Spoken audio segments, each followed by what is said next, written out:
It's the Rob Carson Show. Are you ready to be podsmacked? Now, here's Rob Carson. Hello and welcome to a October 11th edition of the Rob Carson Show podcast. For those of you who are downloading it, episode number 185. Episode number 185.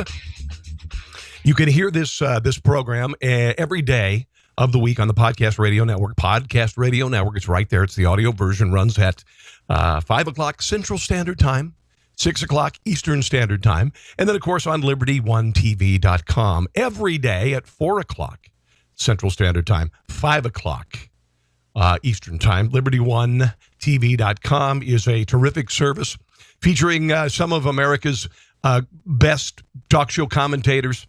I'm not sure if I'm in that group, but anyway, I'm part of it. And if you become a member, it'd be great.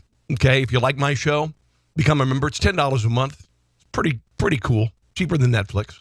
You're going to get a daily show, usually 45 minutes or so of commentary, audio, and comedy. All right? So LibertyOneTV.com. Become a member, will ya? Got a lot of stuff to get to. I think we need to start with Harvey Weinstein. Harvey Weinstein is an animal. All right. Everybody in Hollywood knew it. Okay. Everybody in Hollywood knew it. It wasn't a dirty little secret. It wasn't a secret at all. There are a host of new allegations coming out. Mira Sorvino saying that she was approached by this guy. He's a creep. He had a modus operandi that was generally to lure women up to his hotel room. Basically, pleasure himself in front of them, attempt to molest them. 3 women have come out and said that they actually were raped by him, and he paid off 8 women, okay? So everybody knew this was going on. Everybody in Hollywood knew this was going on, but they were too terrified to speak up. If you've ever had somebody powerful in your life who maybe held sway over your job or held sway over your college class, I had that happen to me when I was in college. I had a professor who made untoward advances at me, and I wasn't interested because I'm not gay. He was married with 2 children. So it's an awful thing to experience. I wonder about the path of destruction that he has left behind him. We got a lot of audio I want to get to. I want to start off with a little piece of satire. A friend of mine named Jim Gossett put this together, Frank Sinatra, singing about Harvey Weinstein. The days of Weinstein's over. Harvey got a pass. Yep. For playing grab ass. Big time. Cause the media protects this filthy rat. Cause he's a Democrat. Big time. Bundler. He's one of their fat cats. The late night guys avoid it. They have. Harvey they won't touch. They love him so much.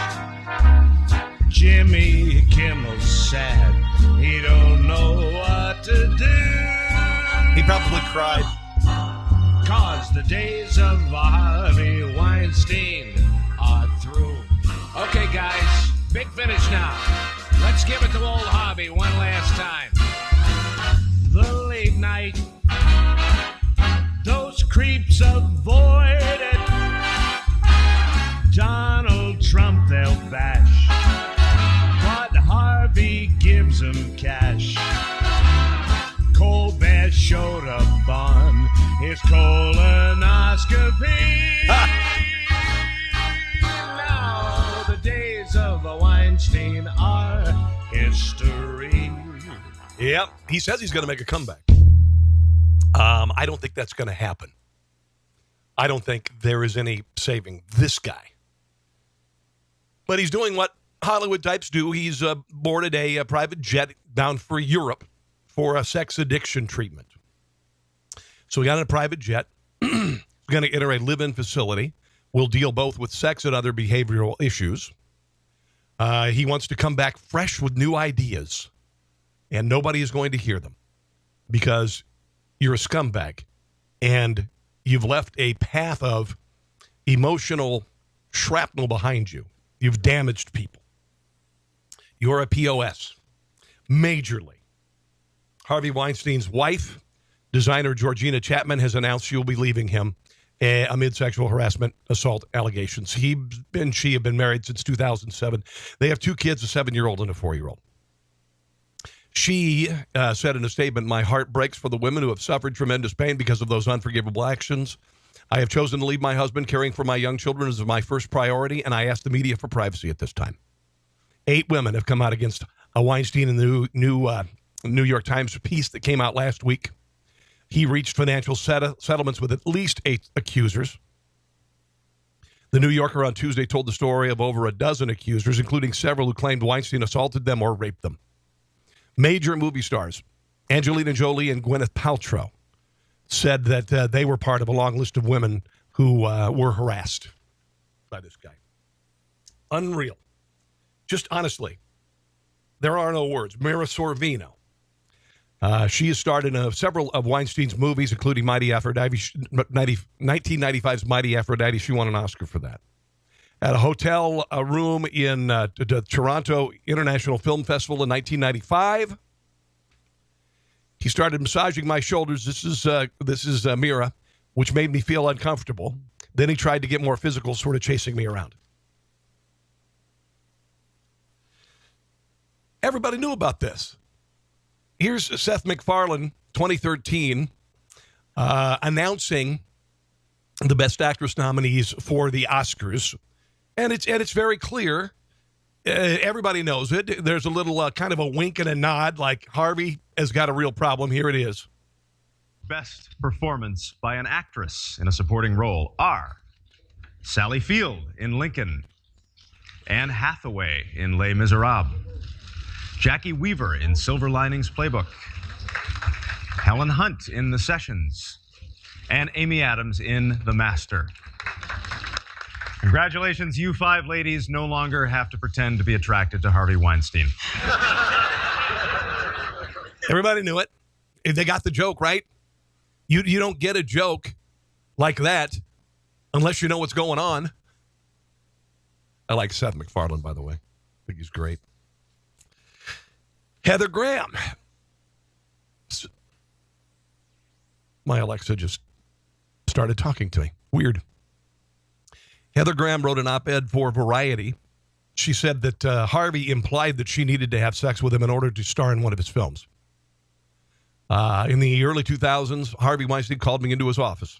There was a pile of scripts on his desk. He says, "I want to put you in one of my movies." Later in the conversation, he mentioned that he had an agreement with his wife. He could sleep with whomever he wanted when she was out of town. I walked out of the meeting feeling uneasy. There was no explicit mention that to star in one of these films, I had to sleep with him, but the subtext was there.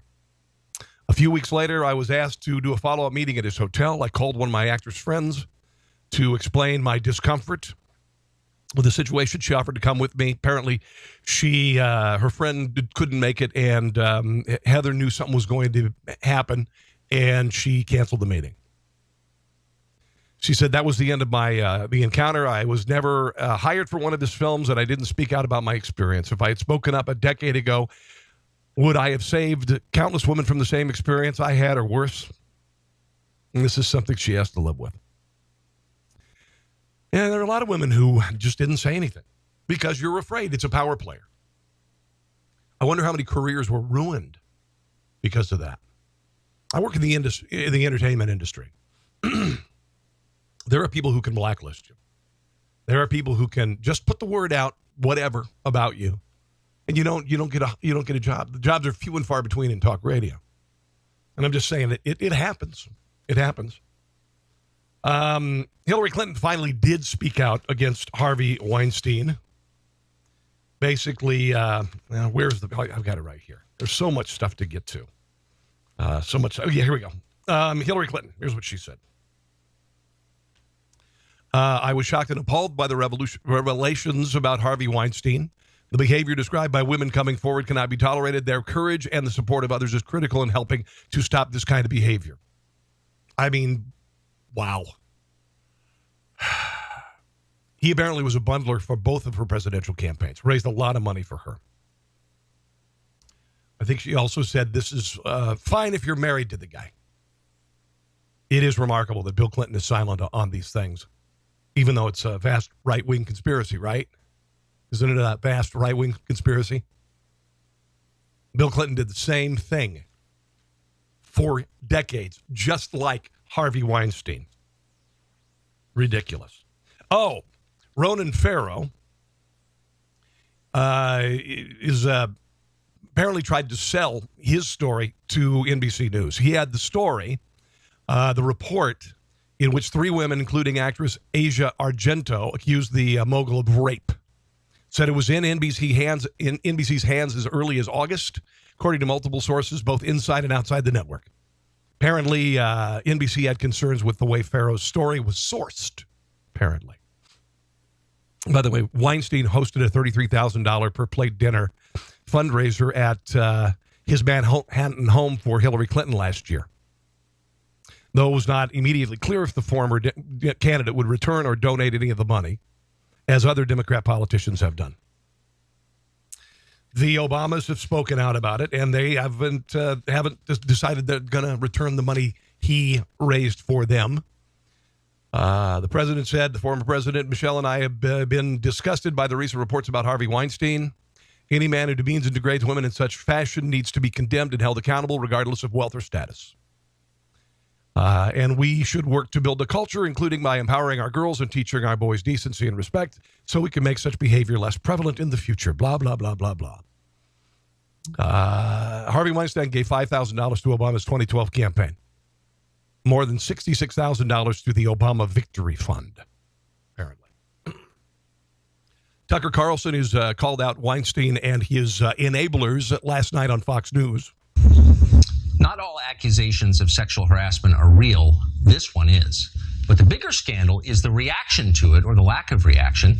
Harvey Weinstein isn't just a movie producer. He's a political figure on the left, a major donor to the Democratic Party, a personal friend to countless liberal activists and politicians, all of which helps explain why the reaction from self-described defenders of women has been so muted. For the days after the story broke, Democrats in Hollywood and Washington seemed to freeze, unsure of what to say, hoping the whole thing would just die down and go away. Blow over. It hasn't. Those actors who lecture you from the Oscar podium every year about their virtue and your lack of it, suddenly silent. Hillary Clinton traveling on a book tour whose whole purpose is to call out sexism in American society. She said not a single word about her old friend Harvey Weinstein for 5 full days. The truth is, Weinstein could never have gotten away with any of this without enablers like Hillary Clinton and the rest of the so-called creative community in Hollywood. Yep. They knew about his behavior. It was common knowledge in that world. Everybody knew. The New York Times came close to running a story about Weinstein's harassment more than a decade ago, but pulled back at the last minute under political pressure, which tells you a lot. Yeah. And I had heard also that there was a story that was going to come out in the New York Times in 2004, but apparently Matt Damon and Russell Crowe got involved and called the publication, and they leaned on him a little bit. For whatever that's worth. I don't know. Hillary was slammed by Amanda Carpenter on CNN on Tuesday for being and this is on CNN, I couldn't believe it actually, for enabling sexual abuse. I thought this was pretty ballsy of Amanda Carpenter. I don't know a lot of her work, but here's the exchange. He needs therapy, like he didn't need it after he lost the first few $1 million or whatever it was. And so I think the key to uncovering a lot of this information is getting these guys to feel like they're losing power and influence, and that's when we find out all the information. I'm not entirely sure I would agree with that. Roger Ailes was certainly very powerful at the time. That these stunning revelations. And a lot of conservatives were silent on Roger Ailes too, guys. Came down, and then further revelations of settlements came out subsequently.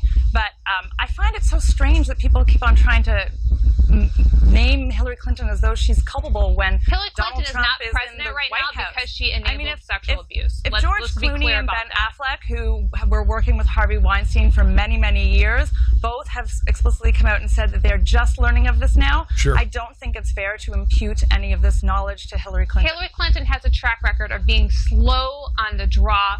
Frank, during the Clinton administration, she covered up for her During the husband. She Clinton helped gaslight administration? America on this, calling Monica Lewinsky a crazy Looney Tune. No, I mean, normally would not think bring we're this up, but talking this about is why we're Donald talking Trump about this Harvey is Weinstein. how he Now, you know what's amazing? When somebody tries to bring up another case, and that being Hillary Clinton, the left always goes crazy and you're distracting, but they're not afraid to drag Donald Trump into this. The View was discussing this in their usually in-depth fashion. I really can't watch The View. This was from, I believe, Monday. The View cast members talking about Harvey Weinstein.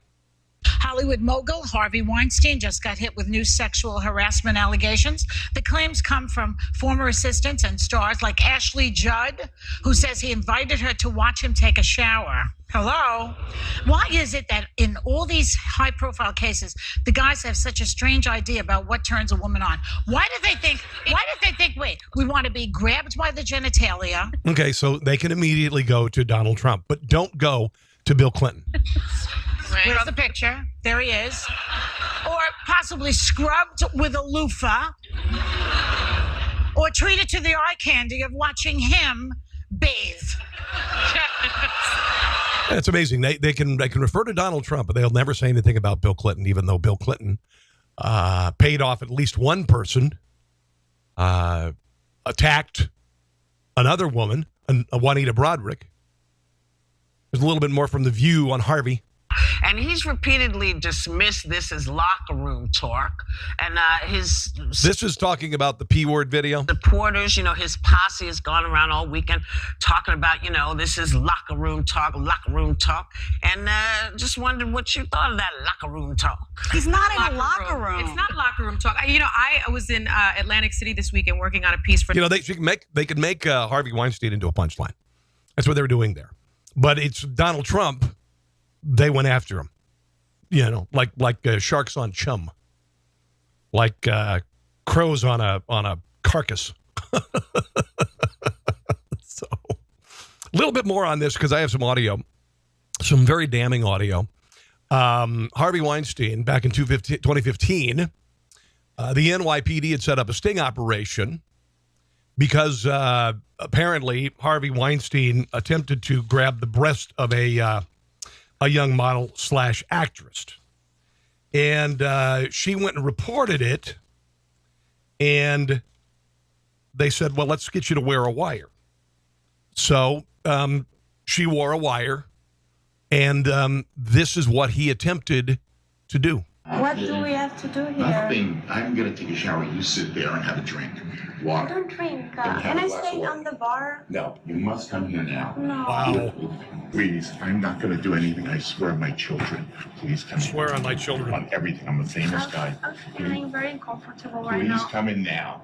And 1 minute. And if you want to leave, when the guy comes with my Why jacket, you can go. yesterday you touched my breast? Oh, please, Touch my I'm sorry. breast. Just come on. I'm used to that. Come on. Are you used to that? Yes, come in.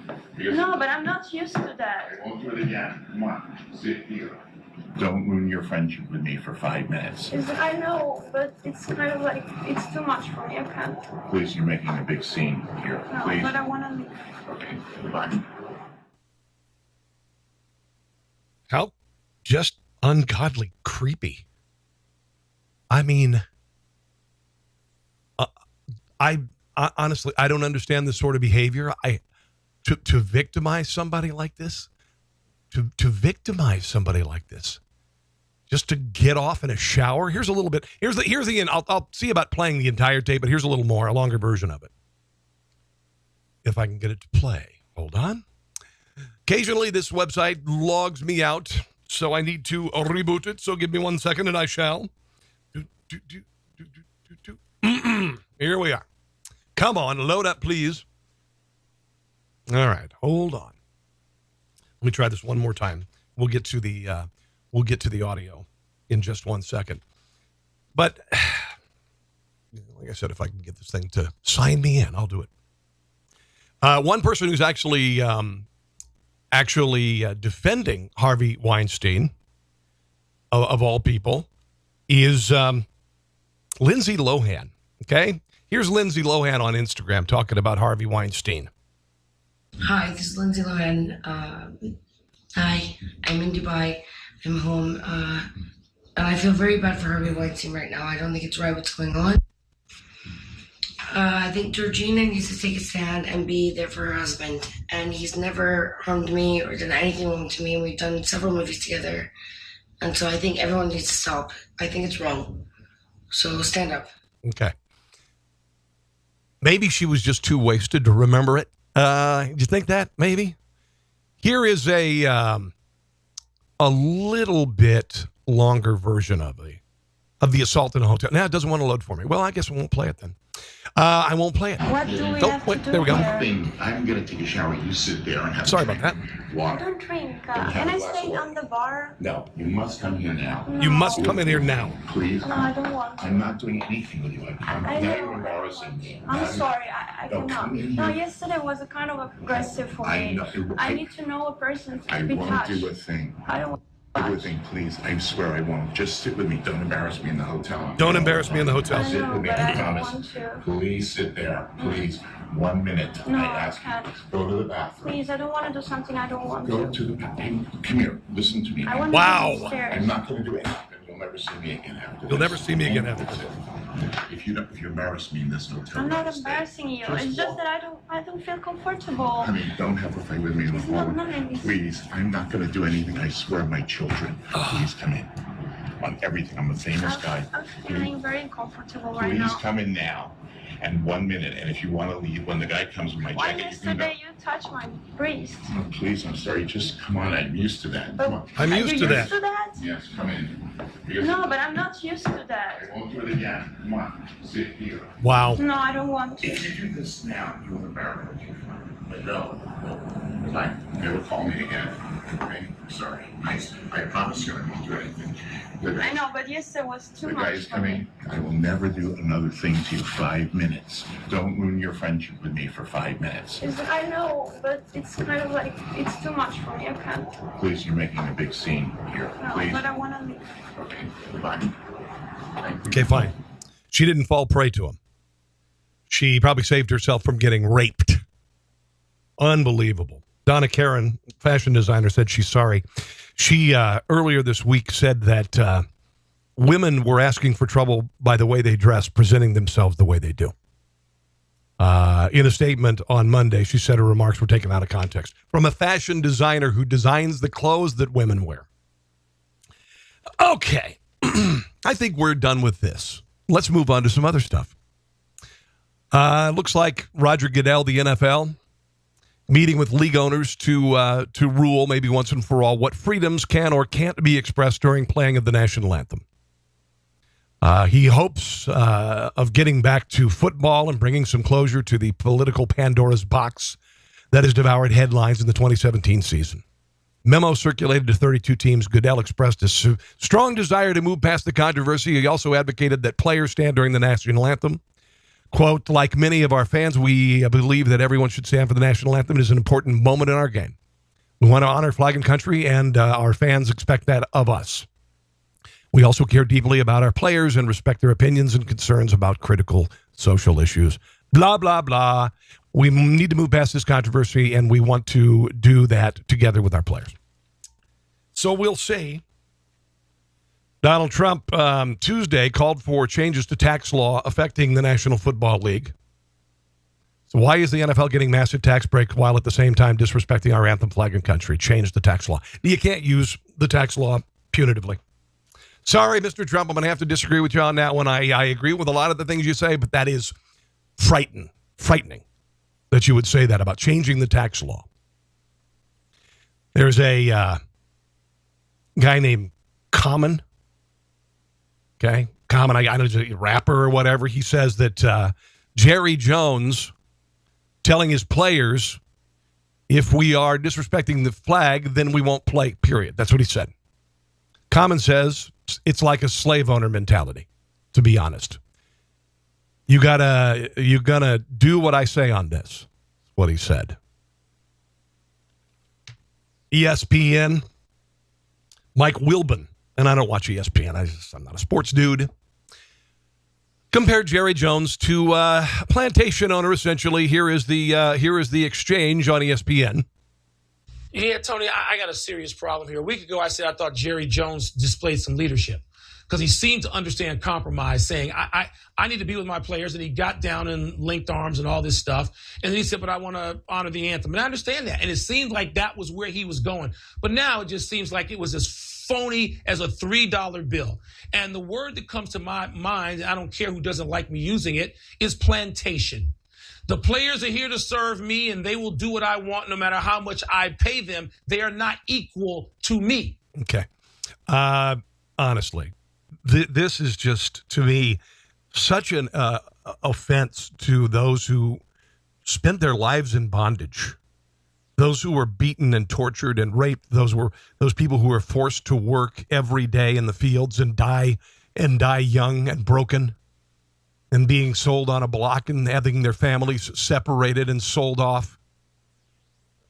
Generations of people who experienced that, there's no comparison. And honestly, this sort of inflammatory crap, it is awful. It is despicable. It's an insult to the memory of those who suffered so much. It is an insult to, it would be like saying that Jerry Jones is Hitler and his players are the Jews. You've got to do what I say. You know, that's as insulting and sickening as that. All right? It is as insulting and sickening as that, to say the least. My phone's ringing. It's my son. I got to call you back. I'm doing my podcast. I got to call you back. That's professional, isn't it? I'm sorry. I have to answer the phone as my son. It's an emergency, but I don't think it is. So anyway, let's move on. Joe Namath. Joe Namath was on Fox and Friends talking about this, and he actually agreed with me. And here's the point that I've said about this from the beginning. The players do not have the right to kneel or sit during the national anthem. They have the ability to. The NBA says you've got to stand during the national anthem and face the flag. That's it. There are very few things that a player can do to express himself during a football game. They have punishment for excessive celebration after a touchdown. They have punishments for, well, like for instance, there were some players who attempted to wear cleats to commemorate 9/11. Those were rejected. In Dallas last year, players wanted a sticker on their helmets so they could, or a patch, I don't know what it was, to honor 6 police officers that were murdered, and the NFL said no. So it's not a bastion of free speech, and I've said this before. If you go into Best Buy and you want to work at Best Buy, you wear the blue shirt. If you try to wear something else, they will tell you change it or you're done. That's it. If you're at McDonald's, you can't say, welcome to McDonald's. What the hell do you want? Okay? No, you will be fired. You will be let go. There are speech codes in every form of employment, except for this one, because this is a podcast and it's mine. So I can say anything I want, really. And all you got to do is say, I don't like it. And I hope you like it, actually. And I hope you'll become a member of, by the way, Liberty One TV. Liberty One TV. And check out my show every day at this time, 4 o'clock Central Standard Time. Joe Namath, echoing what I said, actually. Here he is. We have a right. This is America, liberty, a lot of freedoms. Ownership has ownership. Again, if somebody starts walking through here carrying a sign, what are the powers that be at Fox going to say to you? Excuse me, go do that somewhere else. Don't do it in the workplace. Okay. He just said what I said. You don't do it in the workplace. It's the way it works. So a couple of updates with regard to the Vegas shooter, and I have some audio from the 32nd floor. A couple of very brave individuals. Jesus Campos, an unarmed security guard, was up there. And I had heard that he arrived after the shooting stopped. Turns out he was there before the shooting started. And the shooter shot through the door about 200 times, 200 bullets. Campos was hit in the leg and he stayed and helped clear the floors. Pretty amazing guy. So here's the revised timeline. Authorities revealed that the shooter shot a security guard in the hallway 6 minutes before he opened fire and shot down on the Route 91 Harvest Music Festival. In their initial count, the police said that he was shot around 10:15, about 10 minutes after the attack. Turns out it was way before. Campos was shot and wounded at 9:59 as he investigated apparently unrelated alarm for an open door 6 minutes before Paddock began firing out his window at 10:05. So the revised timeline raised new questions about why it took the police so long to ascertain Paddock's location as they scrambled to figure out where the bullets were coming from. Paddock stopped shooting 10 minutes into this. He stopped shooting 10 minutes into this. That's a blessing. Because if he had shot more and more and more, many, many more would have died. But for some reason, they don't know why, he stopped his rampage 10 minutes into the shooting. Apparently, he also had some incendiary bullets. He was firing at the fuel tanks, aircraft fuel tanks at the airport in Vegas. They were about 1,100 feet from the concert. He was trying to create an explosion, possibly killing more than he would by just shooting down below on the concert goers. Just a sick son of a bee. Here is some audio from the 32nd floor. I'm not sure who this is. I do not believe this is Jose Campos, but someone else as the shooting is going on. And I want you to listen to how calm and cool and collected this person is. Call the police. Someone's firing a gun up here. Someone's firing a rifle on the 32nd floor down the hallway. Security wants to know if you know a room. It's at the end of the hallway. I can't tell you what room. He looked like he fired down the hallway when I got close to the door. Okay. And then there was some bullets, and it took a while for the police to get up there. And I was listening to a radio station I'm going to be on tomorrow, KXNT in Vegas, and there's been some criticism of the police, and the police were not ready for what happened. I shouldn't say that. They weren't armed for what they needed to do, okay? They had to wait for SWAT to get there because they had no idea what was going on in that room. By the time they got there, the shooting was done, but they didn't know if the place was booby-trapped, if the guy was going to fire again. The door had partially been shredded because of all the bullets that came through it. So the police departments generally aren't armed to take on something like this, a guy with 23 weapons in a room, thousands of rounds of ammunition that can go easily through a bulletproof vest.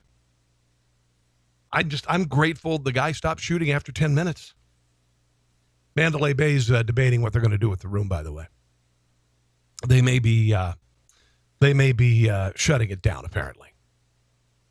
I'm getting another call. I'm doing my podcast. I'll have to call you back. All right. I hope it's nothing major. Oh, yes. And a Columbia College Chicago professor has said that toxic masculinity is to blame for this. The facts of toxic masculinity are rarely discussed after mass shootings as we beat the usual drums of gun control and mental health, but consider the bigger evolutionary picture. Social life requires the domestication of men. Wow. Males must transform from little tyrants competing for females to selfless bodyguards and potential providers. This is from Stephen Asma. His name is Asma. Really wrote that. Bill Clinton says he's heartsick over Hillary's book tour. I was heartsick over Hillary's tour.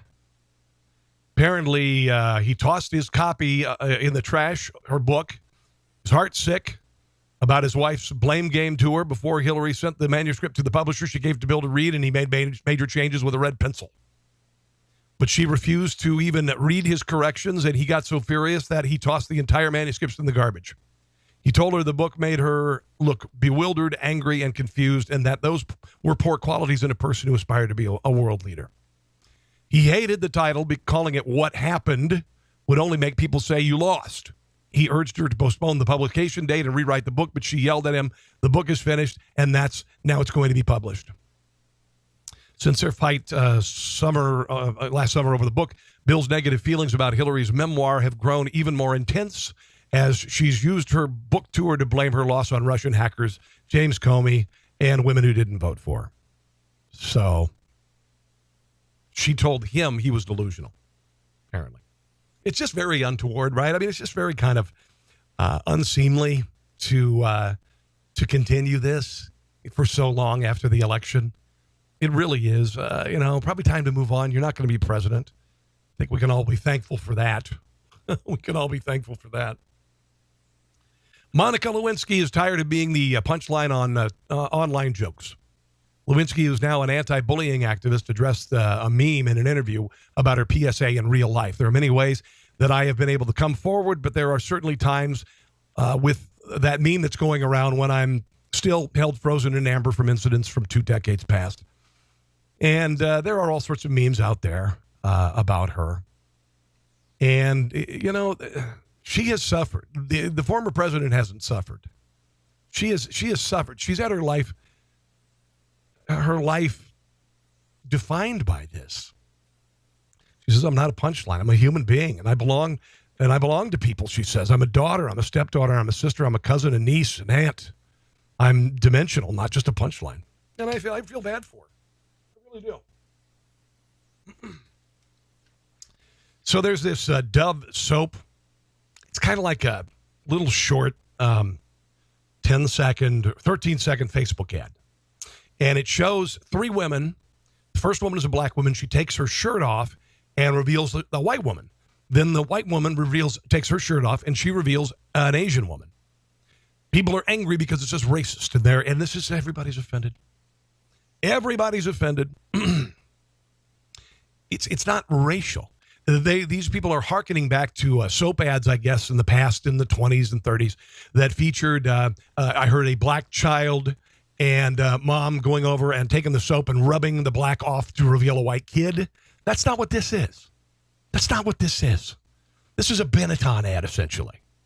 The actress, Lola Uganyemi, said, if I had the slightest inclination that I would be portrayed as inferior or as before and after shot, I would have been the first to say an empathetic no. I would have walked right off the set, out the door. She said, but the experience I had with the Dove team was incredibly positive. And everybody's offended. Everybody's offended. Everybody sees race. Everybody sees the things through the prism of race. And I think it's sad. I think it's kind of sad. Finally, today, speaking of sad, it looks like Megyn Kelly's destroying NBC's morning ratings. Not only ratings plummeting since Megyn joined the Today Show, but the numbers show Kelly's lead-in has also affected Kathy Lee and Hoda Kotb's show, which follows straight afterwards. Kelly's hour of today is down 32% compared to a year ago, and Kathy Lee and Hoda's down 26%. People are alarmed. The format for Megyn's show doesn't make any sense. Her show distracts from the Today franchise, according to a unnamed source. But she apparently is at least posting her highest ratings yet in a key demographic. I'm assuming that's adults 25 to 54. That is the money demo, ladies and gentlemen. That is the money demo. All right, so that's going to do it for the show today. I hope you've enjoyed it. If you would, please become a member of LibertyOneTV.com, LibertyOneTV.com. It's just $10 a month, $100 a year, $99 a year, actually. And then there's a sponsorship level of $1,000. This is a wonderful new media. And the Podcast Radio Network, I'm also a part of. Wonderful media. Offering people like me a voice. Before this, there was just newspaper, just television, just radio. And now it's a marvelous, marvelous platform for self-expression and entertainment. And I hope you enjoy it. LibertyOneTV.com, Podcast Radio Network. If you would like to download my podcast, just go to iTunes, iHeartRadio, TuneIn, Google Play, Google Plus, and just look up for Rob Carson Show. If you want to hear it on your Alexa, just say, Alexa, play the Rob Carson Show podcast. She will play the latest edition of it. And that's going to do it for episode number 185. Guys, I want to thank you. I'm going to be on in Vegas tomorrow and Friday, the 12th and 13th, in the morning from 8 to 11 Central Standard Time. Okay? Have a great day. God bless you, and we'll see you soon. Thanks for listening to The Rob Carson Show. Friend him on Facebook at Carson Show, on Twitter at Rob Carson, and on Instagram, I think Facebook and Twitter are enough for now. We'll see you soon.